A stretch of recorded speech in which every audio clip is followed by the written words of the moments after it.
What's up, guys? It's Rey-Jay back with another video. And in this one, I want to break down what's happening with SPY, Tesla, Nvidia, the QQQ, and a couple of other tickers. I'm going to break down what's going on with the economic calendar moving forward, talk about other factors out there, which you should be watching for as time goes on. But just know that I am not a financial planner, so take nothing I say as financial advice. And also, if you guys can, please check out my Moomoo link. If you deposit $100, you're guaranteed 5 free stocks. If you deposit $1,000, you're guaranteed 15 in total, not to mention an 8.1% APY on uninvested cash. Anyways, now let's talk about the market. So the market saw a very, very interesting trend. We tend to get these sell-offs only to get followed by more buyers stepping in, and overall the buyers have a bigger edge as we're seeing the QQQ and SPY pushing higher. Even after Nvidia's earnings, we saw a bit of a dip because of their guidance not really being as strong as what these investors had wanted. Yes, it did surpass estimates, but the issue was that it was only higher by about 0.4 billion. We would have wanted a lot more. But despite Nvidia selling off yesterday, we saw some buyers coming back. So the market's very crazy. We're seeing these pumps and dumps over and over and over again. And almost every morning, we tend to see the market sell off only to get bought back up. So that's the trend thus far. But also, ultimately, the bulls are the ones who have a much bigger edge, and they're the ones who have the advantage right now when you look at the way the market's moving. So I'll talk more about these charts in a lot more detail in just a couple of minutes. I first want to talk about some new pieces of news. What's happening with the markets? The answer is that right now, as you guys could see, the majority of sectors are in the green, from finance to health technology, and we're seeing consumer durables kind of like in a little bit of a different place. We're seeing some of the Mag 7 a little bit in the red, from Tesla to Amazon, Microsoft, and Google. But besides that, the majority of stocks are in the green, and we're seeing a lot of them continuing to hold up. So the question now remains, what's going to happen from this point? What is my personal opinion? I think that right now the market is more bullish than bearish, but just be prepared for some high volatility as things develop. Now, just know this, for tomorrow, it's going to be Friday, November 22nd, 2024. 15 minutes after the market opens at 9:45 a.m. Eastern Standard Time, we have the S&P Global Composite Manufacturing and Services PMI reports. So expect some data, which is going to give us more volatility, and this might cause either like a rug pull or a bigger push. We'll see what happens 15 minutes after the market ends up opening.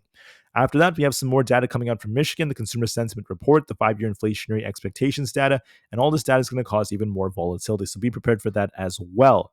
Watch and see what happens at 10 a.m. That's going to be very interesting. Now, as far as SPY goes, just know this about the markets. Basically, we have a little bit over 300,000 of these calls expiring, and we have over 400,000 puts expiring for tomorrow. Tomorrow has a max pain of about $589, and then we have a 1.28 put to call ratio. So it's very balanced, if anything. So if I was a market maker, I would try to get us to close very close to max pain, but I don't know for sure, guys. It really depends, because right now the market's trend is that we sell off and then get bought back up. But if we fail to hold some key levels, then there is a risk of us getting back down to max pain. I'll talk about those levels in just a couple of minutes. Just know there are also some tensions rising between Russia and Ukraine, and that's why oil is going up a little bit. This is going to be affecting the US dollar and factors like that. But overall, the overall effect on the US markets is not that profound. It's not really affecting things as crazily as before. So that's the reason why the market's still holding up quite nicely, quite well, despite that. So I want to make that very, very clear. That's what I think is essentially going on. When it comes to other factors out there, I also want to mention that we had a couple of earnings. With Nvidia announcing earnings, it didn't make that big of a move. It was very, very tricky the way they played it. What they essentially did was they dumped it yesterday. Then this morning during the pre-market, it pumped all the way up to new all-time highs. We saw a big pump on Nvidia. Then it dumped back down. Then it got pushed back up again and it closed flat. So very crazy volatility for Nvidia. Besides that, we had Intuit and Ross just announcing their earnings. They both went opposite directions. Intuit dropped about 4% because of the fact that their guidance was not as strong as what we expected. EPS was very close to, or a little bit below what we were expecting. Their revenue growth was still decent, but they had a weak EPS. And then on top of that, when it comes to their guidance, this was not that great. They had to adjust it, putting their midpoint at about $19.26. That's what we're looking for, the overall EPS consensus. That's a little bit below the consensus, and then the revenue was very, very close to expectations. That's the reason why the share price is down, lackluster EPSs, and then their overall guidance wasn't that good.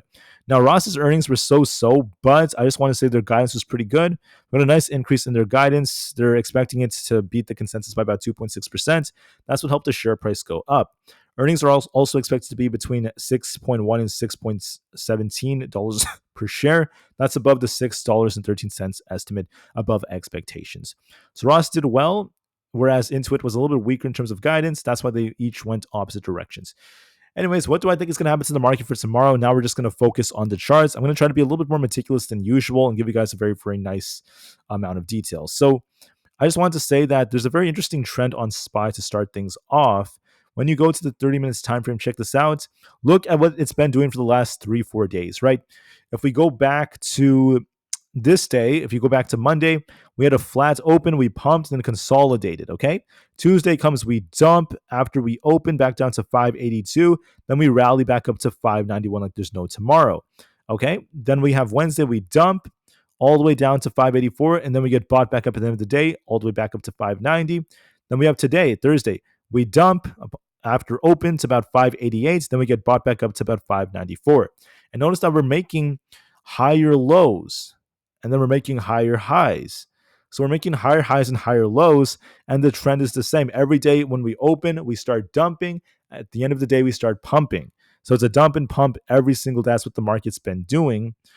So in this case, we could presume the same thing's about to happen, but that depends on some factors because of the fact that we do have a max pan at 589.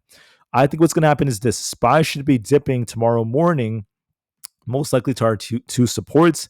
We have a support at 590.9 and 589.68. I anticipate that this might dip a little bit to once again grab some liquidity, and then we might be looking for a bounce. If we do get that bounce, we could continue to just respect an uptrend in a rising wedge-like fashion. I'm not too worried about the wedge just yet, though, until we see if it develops more. So make sure you watch 592.5 as the first support, 590.12, and then 589.19. If those all fail us, we could be dipping to 587 again. For resistance, make sure you watch 595. If that breaks, we look for 597. Then eventually, if we get above the 597s, I think we get closer to 600. My prediction is very simple. I think that tomorrow morning we dip down to about the 590 to 589 area. Then we get bought back up and we see buyers trying to defend us and push us right back up to those highs. The high of the day might be retested, if not broken. That's the most likely case. Every day almost of the week, the market is dumped in the morning and then got bought back up in the afternoon and started to squeeze. If that trend continues, that could lead to some nice price action. Keep in mind, it is going to be a Friday, so sometimes they do manipulate things, but that is what the trend is showing us. Looking at the QQQ, it's the same thing, right? We form these wicks. There's a wick here, a wick here, a wick here, a wick here, and we're making higher highs and higher lows. When you go to the 30 minutes time frame, it's the same thing as SPY. Let me show you. On Monday, this thing started off flat, got a pump, and then consolidated. Tuesday, we dumped and pumped. Wednesday, we dumped and pumped. Thursday, we dumped and pumped. Tomorrow, we might dump a little bit upon open, and we'll see if we get some buyers to defend before we continue to pump. I also want to point out on the QQQ that on the daily time frame, we have this gap up here to fill. So I presume what's going to happen is we dip a little bit tomorrow morning. We're going to be looking at this support right over here around 503. If that fills us, look at this 500 to 501 area. And if that fills us, we dip back down to 498. If we break out above this resistance at 506, if that breaks, we're looking for this potential gap fill for 508. So make sure you watch those levels. I'm just calling them out. What do I think is going to happen? Here is my prediction. I think tomorrow morning, basically, specifically, we have the QQQ sell off a little bit back down towards this 501 area. And then if the trend continues, which it's been doing for the last 3-4 days, what should happen is we dip a little bit upon open. And as time goes on, we get a reaccumulation. And then we have to make our way back up to about 506. If we break that as soon as tomorrow, we fill the gap to 508 plus and we start pumping again. That's the most likely possibility because the 4-hour and the daily are showing some life and the QQQ is making higher highs and higher lows. But just to be safe, we will watch for confirmation if we end up getting those moves. Might be a small dip because I do see some tech stocks potentially dipping a little bit more. So look for a dip on the QQQ closer to 500 to 501, maybe even below that. And then we should see some buyers try to defend it and try to push it back up as the day goes on is the most likely possibility. For ES, the daily looks more bullish, but just know the same trend is going on. Just like it's basically, resembling SPY. It looks bullish on the daily, but this might dip back down towards a 59.50, not to mention 59.40 in that range before it tries to bounce again. We have this resistance to watch for at 6,000, so it might dip a bit before it tries to bounce. So look for a dip for 59.50 before it tries to bounce. We might be on our way back up closer to about 6,000. NQ is kind of dipping right here. We're looking for essentially 20,728 to 20,778. Might be dipping in this range. We'll see if we get a bounce. If we do dip and bounce, we're looking for essentially 21,000 as our target. So watch and see how we end up reacting. We might be dipping and bouncing, so give this the time that it needs. For other factors out there, we have Nvidia. So Nvidia dumped yesterday after earnings. It pumped in the morning, dumped back down, then it pumped again. So it's just going back and forth. It's basically in a range. Okay, the whole range was shown today. If you look at the low of the day around 138 and the highs at 152, that's essentially where the main range is. I think tomorrow morning Nvidia dips towards the support at 144. If that does not hold, look at 142 and then 140. I think we dipped closer to 144 to 142. Then we try to bounce and we just consolidate for the most part. I think that's what Nvidia is going to do, as it's just range bound. So keep that in mind. To be bullish, you want to see it close above 150. Otherwise, it's going to most likely just trade sideways. Now, Bitcoin is on fire. This thing is continuing to skyrocket. Not a surprise. I called out 96,000, then eventually 100,000 in my previous videos. So I think what's going to happen is, like the market, it does like to kind of dip in the mornings before it tries to push. I would like there to be a small dip first to like 98,500 before it tries to like push for 100,000. But ultimately, I see 100,000 coming as the most likely possibility. So keep that in mind, guys. There's a lot more upside potential. For other tickers, we have Apple. Apple looks like it's going to dip a little bit. We do have a tough resistance at 230. Look for a retest of 227 flat around that area, and we'll see if we bounce off that or not. So 227 could be coming, and we'll see if we bounce back up to 230. Overall, we're just in this range going back and forth and back and forth. Look for a dip to 227 and a bounce as the most likely possibility. For other factors, we have NEO. NEO on the 4 hour is going to be testing 4.79. If we break that, we're looking for this imbalance for 4.89 and 5. If we lose 4.6, though, we turn bearish. We're very flat right now, but it could try to bounce. Netflix is in a tough area, so we eventually reached my target of 900. That was the later target I set today, but I think we're going to be filling this imbalance here, so it might be retesting 888 or a little bit below that. Look for a small dip before it attempts to push again, but I think it's going to be dipping to 888 or so, and we'll see if it bounces off of that. So look for a small dip on Netflix. For MSTR, this thing is in a very interesting range. So this dumped. We need to reclaim 420. It's trying to get back up there. If it does reclaim that, we could be on our way back up to about 450. If 420 does not hold, we're going to be dipping to 361. So just keep those levels in mind. Get back above 420 and we push back up to 450 plus. If we don't hold above 420, we're going to be dipping to 361. Keep that in mind. I think we're going to push tomorrow morning for an attempt to rebound because we did dump today and it's a little bit oversold. So look for an attempt to rebound, but this could be a sign of a trend shift because we had this high and we could be making a lower high before it starts to dip lower. So we'll see about that. Be very, very patient nonetheless, and we'll give this the time it needs. For Celsius or CELH, we're basically waiting very, very patiently. We have the support to watch for around this 28.5 area, and we have resistance very close to this 30 area. Now, with this bullish divergence, this looks more bullish as I called out yesterday. If we were to lose hypothetically 28.5, we dump all the way down to 27.5. As long as we're above 29, we're favoring essentially 30. I think this dips a little bit in the morning before it continues to push, and we're most likely going to make our way up to 30, and we'll see how it reacts to that. That's the most likely case I'm looking at, just looking at this at least from a technical standpoint. For others out there, we have Supermicro. So this was kind of crazy, just like Nvidia. We pushed a bit and then consolidated. We saw this dip yesterday, but only for it to get bought back up. So with this bullish divergence and double bottom, this kind of resembles an inverse head and shoulders. If we lose 26, we turn bearish, and as long as we're above 29, we favor upside. This looks like a nice accumulation, so to me, it looks like we might be pushing for 32.5. So look for a dip and a push for 32.5, and we'll see what happens after that. For Palantir, if we have a head and shoulders like structure that is developing, we have this left shoulder, a head, and then a right shoulder forming. If we break past 63.5-ish, we're going to be looking for a pushback up for 65. If we end up losing support down here at 60, we're looking for a dip for 58.5, then all the way back down towards 57. So I am concerned about Palantir because we have a head and shoulders developing, but as of right now, at the time I'm speaking, we are looking like we have a very, very tight looking range right now. So we're essentially stuck between 60, a little bit under 60, and about 62.5-ish around that area. We're basically stuck going back and forth and back and forth.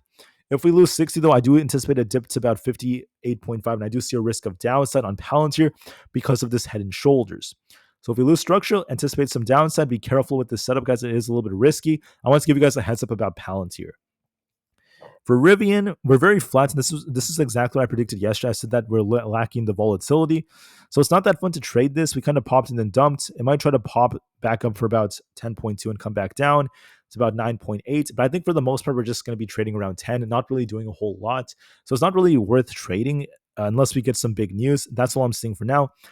As I predicted yesterday, I said SoFi is going to be surpassing 15. That's exactly what happened. We do tend to dip in the mornings and bounce. So look for a dip tomorrow morning back down to about 14.5 to 14.7 in that range before it tries to bounce and break into the 15.5 area. A dip to about that range before it bounces is most likely coming. So keep that in mind. For the IWM Russell 2000, we have a nice inverse head and shoulders. There's a left shoulder here. There's a head right here and a right shoulder forming. And our ultimate target could be all the way up towards 236 and then eventually 238. I think the structure looks more bullish. I would like to see a small dip in the morning for another accumulation around 233. And as long as we hold above 231.3 to 232, we are favoring upside. Look for a small dip then a bounce, and we could be on our way back up to 236 then 238. So I find that to be the most likely possibility for a dip and a bounce. For AMD, we have a double bottom. If we break past 138.5, we're looking for essentially 140. If that breaks, we're looking for 142.5. If we lose 136, we're dipping back down for 134. With the double bottom forming, I think that AMD might be trying to retest 138 before it continues to consolidate. I just want to say that we're essentially stuck within a range between 140 and 136, and I think we're just going to most likely be stuck going back and forth for now. We might try to push for 138, but I just see a lot of sideways price action. Unfortunately, for ARM, I'm seeing the same thing. Now, there was an inverse head and shoulders trying to form, but it's just consolidating for the last 3 days. So we're essentially stuck between 130 and 135. I just think that we consolidate for now, not really doing much. For coin, just know that coin has a double top leg structure. We have support at 288. If that fails us, we're dipping back down for 272. And if we bounce off that, we're looking for 309. So tomorrow, look for a test of around 288. If we bounce off that, we push for 309. If we lose 288, we could be dipping back down to about 272. I just want to call out that this may be dictated by Bitcoin. If Bitcoin pumps, this could try to rebound. So we're just range bound, and we'll have to see which way we break. Do we get back above 309 and start breaking outs to be bullish, or do we lose 288 to turn more bearish? We're just range bound. Amazon is not looking that great. We're making lower highs right over here. We're rejecting. We need to reclaim 200. If we come short, there is a risk of it dipping back down to 196 to 194. So keep that in mind. We need to reclaim 200. Otherwise, we could be dipping a little bit lower, and we could be on our way back down towards 196. So we'll see what kind of reaction we get. For Meta, we're making lower highs right over here. We need to reclaim 568. Otherwise, we're at risk of dipping back down towards 555 and then all the way down to 550.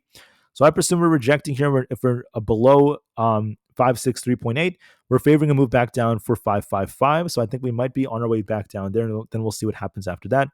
So watch to see how we react. We could be dipping to 555 and we'll see how it goes. For Microsoft, we're making lower highs here. It's not looking that good to me. We need to reclaim at least 418 to 420. Otherwise, this is just on a slight downtrend. We might push for 415, start dipping closer to like 410 tomorrow. It depends on news, but this is looking a little bit weaker, and we do have a risk of more downside on this consolidation phase. Google is also looking a little bit weaker, so we have this like rejection coming here. We're attempting to rebound. It depends on if we make a higher low here. If we hold 167, I think it's going to push back up for 171. And if it loses 164, I think it remains bearish. It's looking kind of weak because we had bearish news that came out for Google. It loves to hold 165, though, so it's all over the place. I would think that it's going to push for like 171 tomorrow, then come back down and consolidate. I would like to see that, but we'll see if we hold support or not. GameStop came to 30. That was my target. We came very close to that, only to reject. So look at support at 27.5. If that fails us, we go down to 26.2. If we hold that, we could try to bounce. So just keep that in mind. AMC is consolidating between around the 4.5 and 4.4 area. I think we just continue to do that. Not really doing much. DJT is just flat as well between 30 and 29. I think we remain range bound unless we break past 32 to push for 34. The VIX is very flat right now. We're going to be watching to see, does the VIX kind of get a rejection off this support and we fail to hold 16.4 to start dumping to fill this lower gap? Or does the VIX essentially dip and then bounce? If the VIX breaks out above 18.5, there could be a push to fill this gap, and that could lead to some downside in the market. So we'll have to see how that ends up going. The 10 year is looking more bullish. We'll have to see if we continue to pump right over here, so give this some time. And the dollar is also looking more bullish. This is not really affecting the market as much as it typically does. So I'm not too worried about this. With that being said, guys, I think that the market most likely is going to be looking for a dip tomorrow morning. And we'll see if we get a nice bounce. Every single time we dipped, we did bounce by the end of the day for the last 4 days. So there's a very, very good chance we do see that trend continue. Just to be safe, make sure you watch your levels. It is going to be a Friday, and sometimes Fridays are very manipulated. So just be very, very aware of that. Until I see you guys again, please have a very, very great day, night, or evening. I will be back tomorrow before market open to give you guys another update. Until then, I just wish you all the best, and I'll see you guys very soon. Thank you for listening, and peace out.